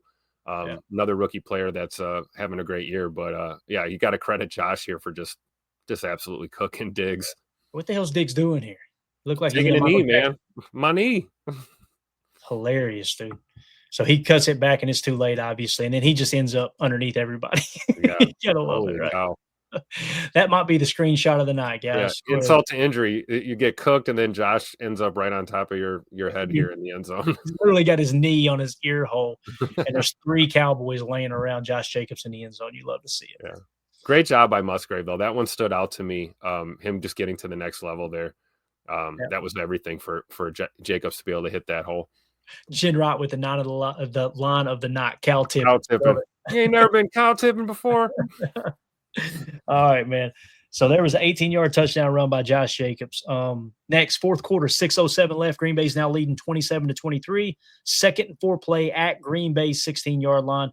This is a 13-yard run by Williams. We're in a 4-3 over shell look here, okay? If you want to get frustrated at them running on this, I understand. I get this. Because you're in a shell look, right? They're in a condensed set. This is screaming they're going to run the ball right down your throat, right? So I don't like this play call personally. And maybe he was trying to move up. It's just a little late. He was trying to sneak up Spurs, see him. But you're so far off the line. Again, the play call, when we're in an over, let me describe over real quick, okay? With an over front, this is the strong side of the formation, okay? Obviously, you're used off the line, so your true Y is on the right. In an over, you've got the defensive line shaded over the strong side of the formation. So essentially what you've got here is it's almost like a 3-man front, like a jam front. This really could be called a 4-3 over jam with a shell coverage on the backside or a shell look on the backside. Your Sam here is Isaiah McDuffie. Now, somebody was asking in the chat earlier what happened with Baron Sorrell this game. Baron Sorrell had a bad game, okay? Now, I don't know how many snaps he played, but if you guys know we don't like to blame one player on plays. other people can pick up the slack and make a play, make a great play and kind of cover their teammate. On this particular play, Tim, what Baron Sorrell, think of gaps here, okay? He's got this gap. Baron Sorrell needs to engage and play these gaps here. It's not necessarily that he's playing two gaps, but don't get too aggressive here, right? Right here, you're probably kind of hovering in the middle, and out here you got to be able to set the edge, and you got a little bit of help over here too. That's where Cooper's got to be selective in which gap he's going to take. But again, watch our boy Baron Sorrell right here. Takes himself completely out of the play. See? That's just a rookie mistake. We've seen Devontae Wyatt do it the first couple years in the league. We've seen everybody do it. He's going to learn. He'll get better from that. I guarantee you he got his ass roasted in the meeting room today, though. Because look at that. Where are you going, bub? Yep. Now you're down a half. The same tape we are, right? They, if we see it, they're seeing it, right? Absolutely. So again, he gets through. Great block there by 66 on Quay, and just a good solid run. Watch it from this angle one more time, and you'll notice. Watch Baron Sorrell just gets a little too aggressive here, man. Just a little too aggressive, right? Yeah, it's called washing yourself out. Yeah, exactly. Basically washed himself out of the play. Made was at 78. Made his job pretty easy on that play. Yeah. Check still cashes. Yep. Yeah. Coach Lynn says we're missing Cox a bit. I agree, Coach. I agree, man. Yeah. Brenton Cox Jr. used to be the one running himself out of that play, and now you've seen. And we saw him play his way through that, and it's not an issue anymore. I have full faith that Baron Sorrell will be the same way. Same exact feeling, Tim. I think you'll be just fine, man. It's a good teaching moment for sure. Yep. All right, fourth quarter, 1:45 left. Dallas is leading 30-27. This is a 3rd and 10 play, right? And we're at Dallas's 15-yard line. When the game's on the line, think play or not play. Who are they going to? It's going to be Romeo Doubs. I love this play call. Try to get everybody over here the attention away from 87, who was just on one the other night, right? So the play call is 11 gun nasty, Trey Wright flex. Once again, I told y'all they did it all day long. Look where they got Tucker Kraft flexed out wide. See him? So that's the flex, right? Trey Wright flex. 87 whip, Y slant, T stab. So again, 11 gun nasty, Trey Wright flex, 87 whip, Y slant, T stab. All right, let's talk about what this play is. So really simple with the 87. It's going to be a post and a corner here. Okay, so you're going to go post here. All right, and then you're going to have Matthew Golden work, and you always go left to right with the number system if you're using the old East Coast offense terminology. So that's your 8 route, that's your 7 route, okay? And then you're going to have a whip, which is going to whip in with the Y slant. So the way this is going to work is Tucker is going to slant in out of the Y, and then Dontavion Wicks is going to run a whip route and work back underneath. That makes sense? Mm-hmm. And then you got the T stab. He's going to come out here and just kind of sit down right there, kind of stab. Usually a stab route is somewhere in this area, but he just kind of bends it out and plays the spacing game. So again, 11 gun nasty, Trey Wright flex, 87 whip, Y slant, T stab, and watch Romeo just go to work right here, Tim. My man was on one. So you see they bite up on the stab, and look at Romeo. And notice this guy, he's out of the picture now. Look at all this space right here. And I love that they don't try to get too cute. Jordan knows where he wants to go with the football. As soon as the safety bells to that side on the corner on Matthew Golden, let's get it to Rome, right? And that's exactly what they did. Great. I just caught the ball. Romeo, man, he impressed the hell out of me the other night, dude. Talking about just rising up. And look what we have on the rumor mill. The Packers are starting negotiations to keep Rome in Green Bay. What a coinky dink. It's almost as if they're not going to trade the guy. I'll tell you, when it sold me the other night, I need to go back and find it. If you guys find it, send it to me on Twitter. Tag me in a tweet, and we'll retweet it out. There was a time where Romeo was walking to the sideline after he made a play or after a ball fell incomplete, and he is going off. He's screaming at somebody on the sideline, and it wasn't like a, get me the ball, why ain't you? It wasn't like a pouty. It was like a, trust me. Throw me the damn ball. Design the play for me. Like I'll make the play. And he did all night long. And I almost wonder if it happened after or right before this play, because you've seen they put everybody out, Trey Wright, and give him some space to work, man. Romeo was on one. Yeah, I was saying that when we were me and Rob Westerman were on the sideline for training camp practice. You could see that Rome is not a quiet guy on the football field. He may be off the football field. He may be a little more, reserved demeanor, but when he's in his element, man, he is a intense vocal leader for sure. Yeah. And can Big we just shout out take to Rob Westerman too? It's his birthday today. Happy birthday, Rob. Oh man, happy birthday, Rob. One of the GOATs here on Packers Twitter and YouTube. Yes, Can we just for a second look at this throw by Jordan, nose down over the backer? I mean, that's just on TV copy, it don't look like anything special, but look at everything bearing down on him, standing there tall. Wham. That's I would think as far as his targets go, I think Jordan's probably the most comfortable with Rome. I think they have the most no doubt. Then maybe Tucker Kraft after that. But yeah, definitely poetry in motion to see that. Great route, great play call, and an absolute great throw. Yeah, as Emilio said, layered the throw over the backer too is perfect. It's hard to do on Madden, Emilio. You gotta barely press that button. You can't tap it. You just gotta give it a little love, just a little love. I layer that thing in on my back, dude. Emilio said you don't have to layer it when you play on rookie like me. So yeah, you just tap that button and it gets there, right? Exactly. All right, next play. Fourth quarter, 43 seconds left. Green Bay's leading 34-30. First and 10 at Green Bay's 28-yard line. This is Dak to Pickens for the 28-yard touchdown. Let's see if we can blame somebody here and run them out of town, Tim. The call was nickel 425, 55 joker, okay? Notice the joker is 55 this time. And we're going to go cover 6, 29, buzz. So I think this was actually spot drop and not match. With buzz, you're going to have 29 buzzes down to the hook curl. They did that all night. They seen something on tape. I can't remember who it was. I think it was Coach Lynn said earlier, why wasn't he playing post safety? They seen something on tape that they thought, they being Halfley and the defensive coaches, that they wanted 29 buzz in the box. Maybe it was because Ferguson put so much tape out on the targets that they wanted to really take him away. They did. You didn't hear Ferguson much all night. No. Boy, oh boy, did George Pickens hurt you, right? So, again, cover 3 buzz, real simple. Deep third, deep third, deep third, right? The 29 buzz is the buzz aspect, and you're going to go hook curl, curl flat, and then I think on this side is your curl flat as well. And again, the joker is 55. And all that means, guys, is he's standing up. He's standing up inside the C gap, right? That's what they call a joker, essentially. So, I think this is spot drop. Let's see if we pick up on any match technique. It doesn't look like it here. Everybody's just kind of playing their zone, right? And again, this is the play that's on Valentine. All right. Yeah. This is one we're going to cook his ass real quick because you guys know I'm the president of the Carrington Valentine fan club. On this play here, he's playing deep zone, okay? So the reason there's so much space there, and once again, you see a timing throw, is he's got deep third. That's his assignment. So this is the soft spot of this defense, right? And there actually ain't anybody in the curl flat over here. There's nobody in the curl flat.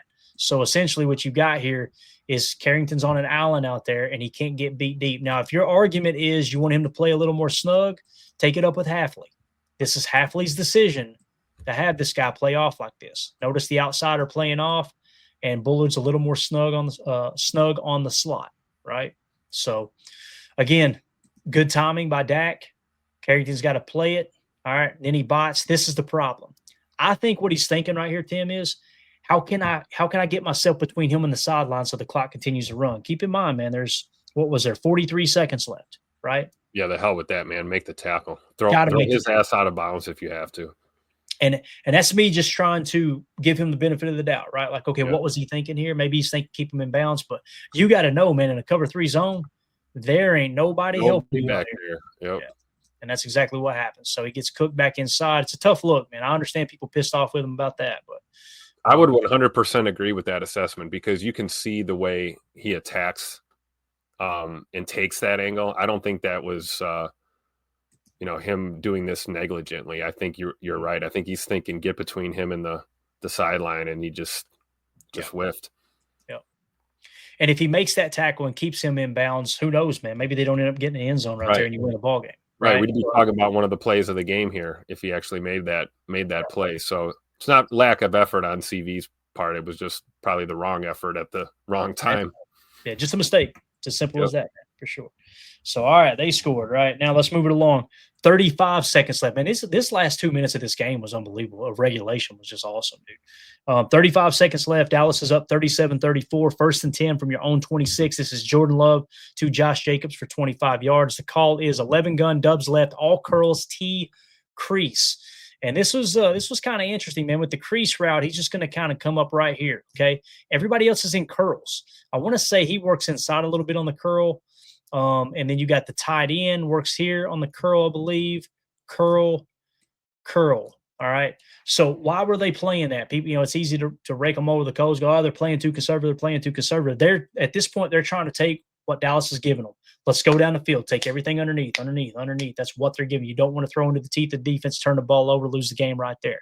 So again, they're going to go to Josh Jacobs here on the T crease. That's 11 gun, dubs left, all curls, T crease. Pretty simple, straightforward. You'll see Jordan tries to read it.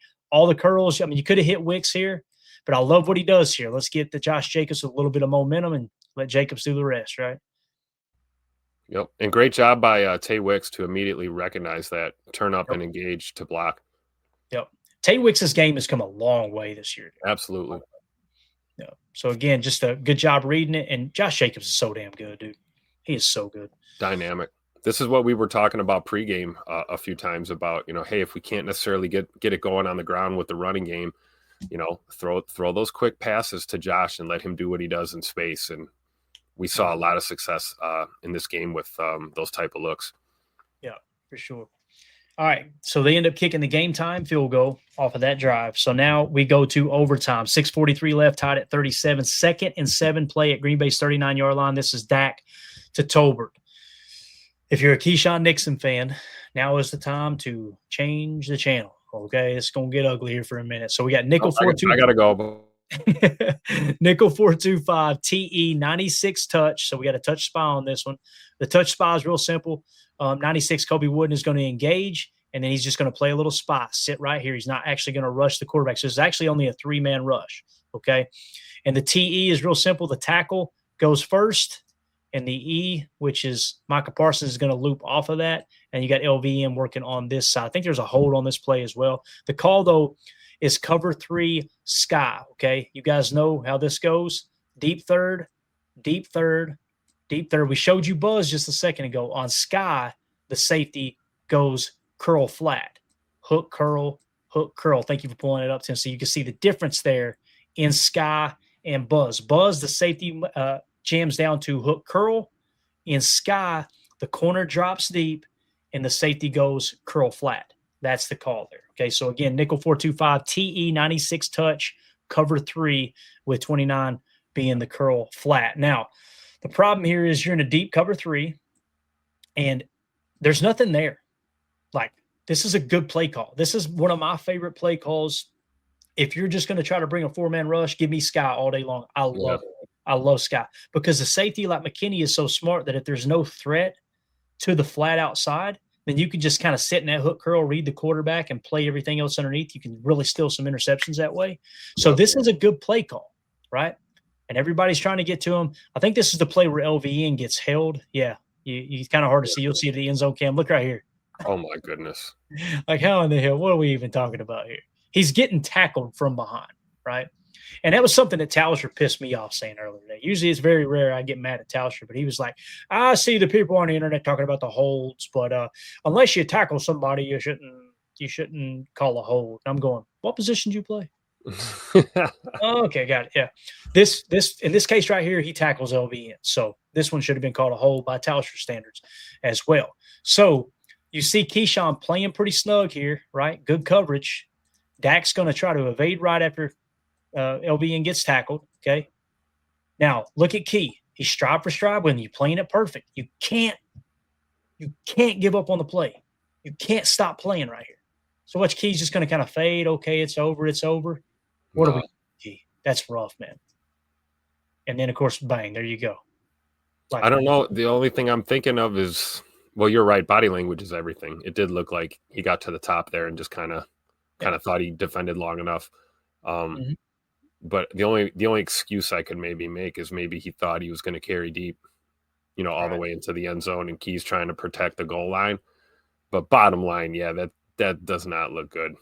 Don't look If good. anything, you want to be in his hip pocket there, and then when you see him break right here on the goal line, you got to explode out of that turn and Right follow now. him.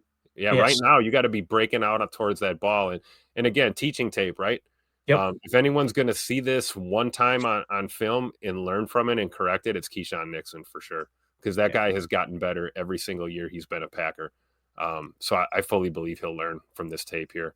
Yeah. Watch Micah Parsons on this play too. You're going to see him. He's getting double teamed, getting held by the back of the jersey. Watch him throw his hands up. Like, what the hell are y'all not going to call a hold all game? Watch Micah Parsons on the rush this time. It's the stuff that was frustrating. It was all over the tape. So watch Micah. He's going to crack in here, right? Look, got him by the back of the jersey right now. Then this guy going to grab him, hook him underneath the shoulder pad on the backside. That is a hold. Not to mention, let's back it up just a frame here. Our boy LVN getting choked out. Right? So you got a hold here, and you got two holds here. Both guys got the back of the jersey, right? So that's why you see at the end of this, Micah Parsons look at it, pulling his damn jersey up over his head almost, right? And then he looks back at the ref like, what the hell are you looking at? Yep. It's frustrating, man. Been dealing with it his whole career. Yep. You know, and it's not going to get any better. It's not going to get better. It's not. Yeah, I honestly think that's what the old man River was talking about down there in Dallas. So, all right. Still in overtime, 3:50 left, 40-37 Dallas leads. This is a 4th and 6 play from their own 24-yard line. This is obviously Love to Golden for 14 yards. The play call is 11 gun nasty, Trey left, 444 Y leak, T swing. All right. So the way this play draws up is you're going to have a curl here, right? You're going to have a slurl here. So it's almost like a slant in a curl. I love that he just finds the open. It's called get open is what this is called, Tim. And then you're going to have another curl here sitting down, right? I think it's there. Maybe he crosses over. We'll see here in just a second. No, I'm sorry. The Y is a flat, the Y leak. So what you got is curl. You've got slant curl or slurl, what we call it. And then you got another curl. And then Y is going to attack in the flat. And then you got another T swing here. Again, this is 4th and 6 when the game on the line, think play or not play. Jordan Love just drops back and says, where's Agent Zero at? I trust his hands. Look at this. There's 3 bodies around him, Tim. Ball's already out.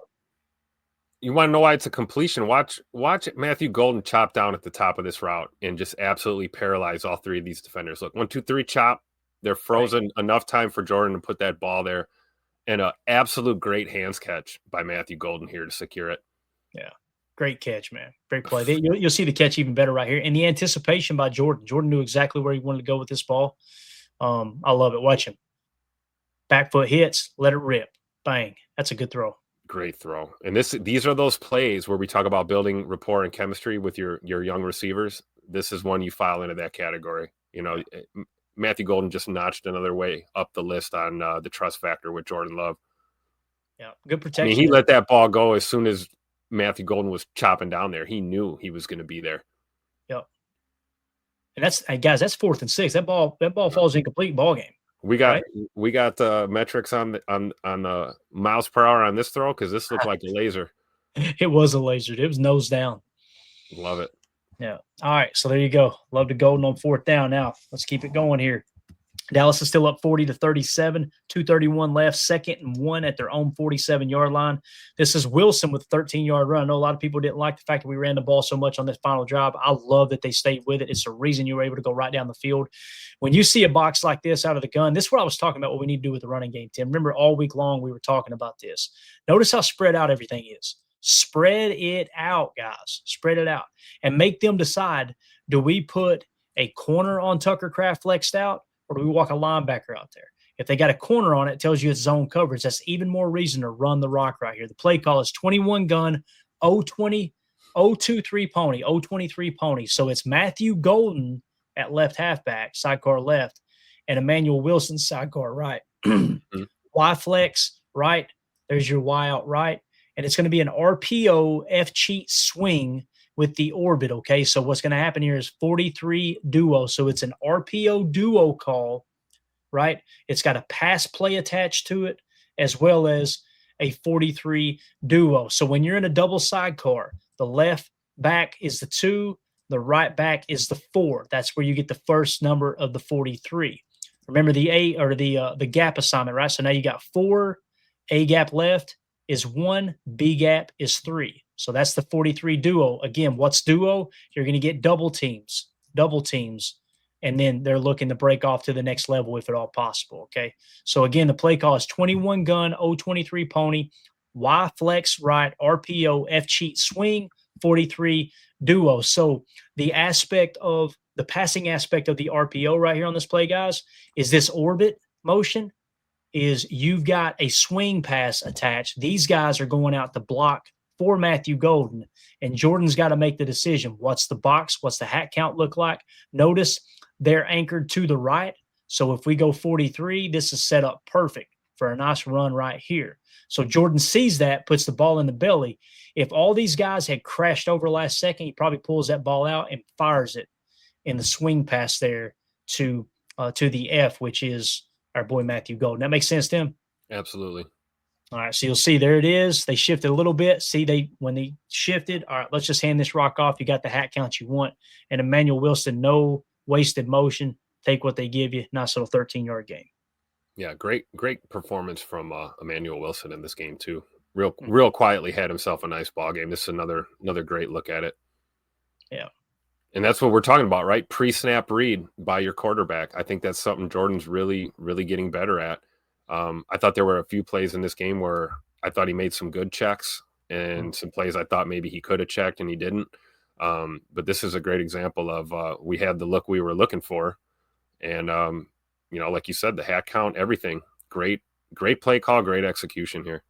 Yeah. And again, I want to give a shout out to Jordan Morgan. I know he's not played great. They bounced him around at every position on the line other than center. Watch the duo, guys. You'll see the double team with Jordan Morgan, and watch him get to the next level, still off the inside. Great job by Jordan Morgan.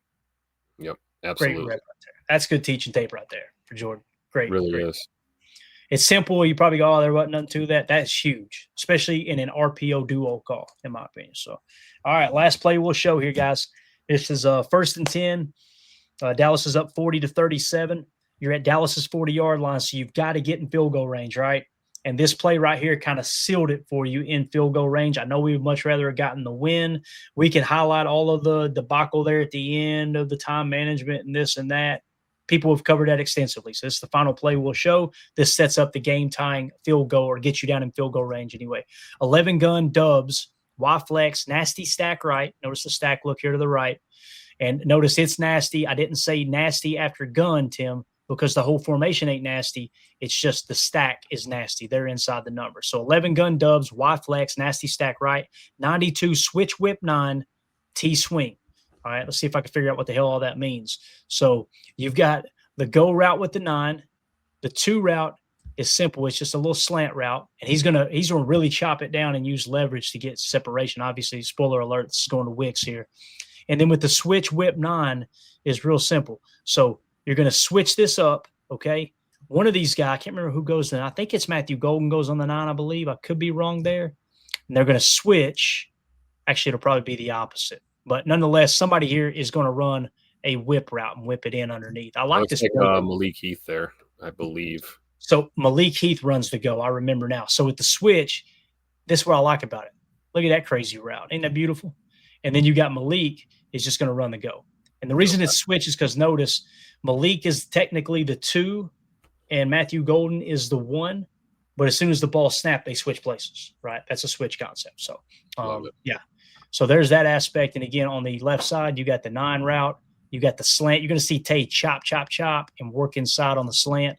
And then, of course, you've got the T swing, which is a part of the game plan all day long. So, again, the play call is 11 gun dubs, Y flex, nasty stack right, 92 switch whip 9, T swing. And watch Wicks go to work up here, boys. He's got inside leverage. The linebacker doesn't watch him. Just all right, cooked him. Bang. Strong hands, make a guy miss on up the field. That gets you in field goal range. That's a hell of a play, Tim. Beautiful. We had MG too. Golden ran it to perfection right here. If Jordan had to come back, he could have. But just incredible job by Tay Wicks. Mr. No Drops all year. I love it. Yeah, I'll tell you this, man. I love this play. I love Wicks and how he's gotten better, from last year. I love that Jordan has a lot of confidence in him, but we have seen 3 weeks in a row now. At the end of the game, Jordan locks on the wicks and tries to go with him football. It worked 2 of the 3 times, but remember, you threw the interception in Cleveland because you were just locked on the wicks. He loves Wicks, man. He's got a lot of confidence in Wicks right now, too. I know Rome's kind of his guy, but you see Jordan ain't looking nowhere else. Jordan's just like, I know my guy's going to get open. I just need a little bit of time. Look at my boy Malik Heath cooking digs on the bottom there, too. Holy cow. That's the tough part because, again, this is a 1st and 10 play. There's 2 minutes left. You had time to take this shot. However, Tim, if he takes this shot and he gets intercepted, what are we saying? Why'd you throw it deep? Take what they give you. You got time. That's what I would be saying it too. But like Tim points out, watch Malik Heath on the bottom, guys. What a great route, man. Bends it in and then gets Diggs' hips turned, and that's a tutter ball if we go there, I think. Now let's see if Jordan would have had time to throw it. Let's watch when Jordan lets it go. All right, so he's still got time right now, but Wicks is way off from. Yeah, he wouldn't have had time. You see Rashid holding on for dear life there behind him. He didn't have that much time, and maybe that explains why, at least in this game, why, Jay Love was really looking at these, like you said, think play or not play. He knows that he didn't have a lot of time in that pocket. He didn't have much of a pocket for most of the night. Yeah, so that's the right decision by Jordan there. For sure. Not trying to wait for that go. Just let that thing boom. And again, that's how you end up with a tie instead of a loss, man. And I know many fans don't want to hear that, Tim, but I am damn glad it was a tie, not a loss. Exactly. So again, let's just watch him rip it one more time and just give him Wicks time, right? Just just give him. All right, let's go. Good protection too, right? Pretty good protection. Yep. They died a slow death, like you said, Rashid kind of hanging on for dear life right there. Yeah, you're right. I mean, if Jordan hitches there and looks to that go ball, I mean, we could be looking at another strip sack or, Sheed getting blocked into our quarterback or something crazy. So I think it's the right choice. Yeah. Tight window too. He had to let that go when he did. Yeah, no doubt about it. Mandy just walked in the room and brung Etta, our German Shepherd, up here. She had no idea that I was still alive, and now she's stuck. And we're just waiting for Etta to lose her mind right now. Anyway, all right. I think we're done here, guys. I think that's what that means is the show is over. So anything else you got, Tim? Anything at all, man? Final thoughts on Chalk Talk, and then we'll wrap up with our announcement we talked about there. Just echoing your point, Clay. A tie is gross. We don't like ties, but we like them a lot better than a loss. It'll make things interesting when it comes down to the end of the year playoff picture and things like that. But bottom line, we didn't go home with a loss. We're still undefeated in Jerry World. I'll take it. Amen, man. Amen. All right, guys. Thank y'all so much in the chat. Y'all are absolutely awesome tonight. I know it was on fire. I was trying to keep up. It's a little easier for me to keep up when Tim or anybody else is in here, but I know it seemed like everybody had a good time. But if you're new here, thanks for tuning in tonight.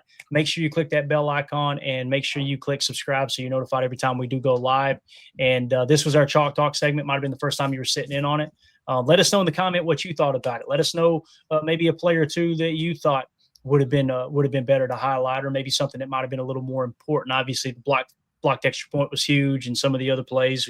Notice we didn't have hardly any of the touchdowns. It was mostly just the plays in between because there are key plays at key times that lead to those scoring drives as opposed to just a 2-yard run or a 6-yard pass type thing. But go ahead, Tim. You got the floor, man. We got an awesome announcement to make here. Yeah, our new charity for the month of October, Operation Horse's Heel, something that my wife brought to my attention. She's doing some work with them over at Operation Horse's Heel. So it's an honor to team up with this great group to help out some veterans. I know that's a cause that's near and dear to your heart too, Clayton, just like it is us. And just an opportunity for us to kind of try and help them raise some funds here. So basically throughout this whole month, you guys have an opportunity to donate over at the website here, operationhorsesheal.org/how can I help, or you can scan that QR code in the upper right. So we're trying to help them get their goals so they can get a truck and a horse trailer to help bring some of these life-changing horse-assisted programs to our veterans. It provides them the space and environment to allow for their own self-guided wellness journey. And we know how important that is. This is also for active duty members and their families as well. So each donation is going to be an entry to win an autographed Romeo Dobbs jersey, I believe is what we're rolling with right on schedule. Mr. Three Tutters himself. So make sure you guys, if you can, there's no minimum amount or anything like that. Just make a donation. Every little bit helps. Their goal is 30 grand that they want to get together so they can get a truck and a horse trailer to expand this program. So we would appreciate anybody that's able to help. If you can, please donate. And every entry or every donation is an entry to get on that prize wheel and win a Romeo Dobbs jersey. Pretty cool.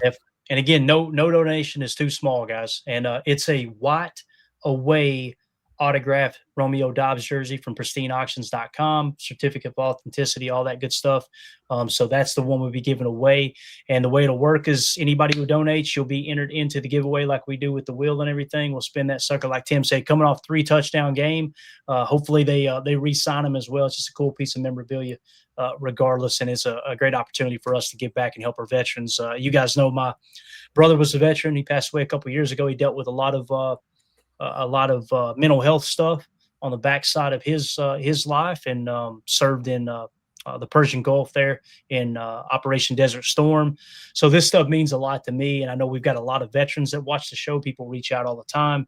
So Tim, I just want to thank you for taking the time to put this together and create an awesome partnership with them. Hopefully this is something we can do on a regular basis as well. So absolutely. Yeah. I can't take all the credit, not even a lot. It's mostly Mrs. G. Shout out to Kate, my wife, who doing some work with that. Matter of fact, we should pop her email up too. If you have any questions about anything, you can email Kate at operationhorsesheal.org as well. We'll be doing this throughout the month, though, Clay. So plenty of time to get your donations in and help the cause. And it'll be a pretty full prize wheel, I'm thinking, by the end of the month. Right, Clayton? Yeah, absolutely, man. And again, we're going to donate as well. And I echo what Tim said. Obviously, the wives are the brains of the operation. I'm not just saying it because she's in the room in here. I always say anything good that's happened in my life, it was probably Mandy's idea. So that's usually how that goes. So thank you, Kate, for putting this together as well. But, all right, guys, we're out of here. Appreciate everybody hanging out. Sorry we went a little long, but this was fun, man. Hopefully we got a little bit better understanding of what happened, Packers, Cowboys. Again, the whole purpose of Chalk Talk is to talk about what happened. Why did it happen? Let's get in here and talk about it and have a constructive conversation as opposed to just screaming, fire this guy, fire that guy. He's a bum. Hopefully I feel better after watching the tape. I come away going, all right, we were in that ball game at the end. I think the thing is getting swept under the rug is how the defense struggled so bad. And again, we showed you a couple of key plays. The defense struggled. Don't get me wrong, but boy, oh boy, Dak played a hell of a ball game. Dak played a good ball game. George Pickens played a good ball game. It was on the road, and let's be honest, the officials did not know how to call a hold. So it is what it is. That combination is a recipe for disaster in our case, or success for the Packers. But again, thanks everybody in the chat. Appreciate you, Emilio. Hope you get to feeling better, buddy. Everybody have a wonderful evening. We'll be back tomorrow, 6:30 p.m. Central for PTA Live. Got some awesome stuff on tap here this week. We may do a multiple Chalk Talks here in the next, 7 days or so.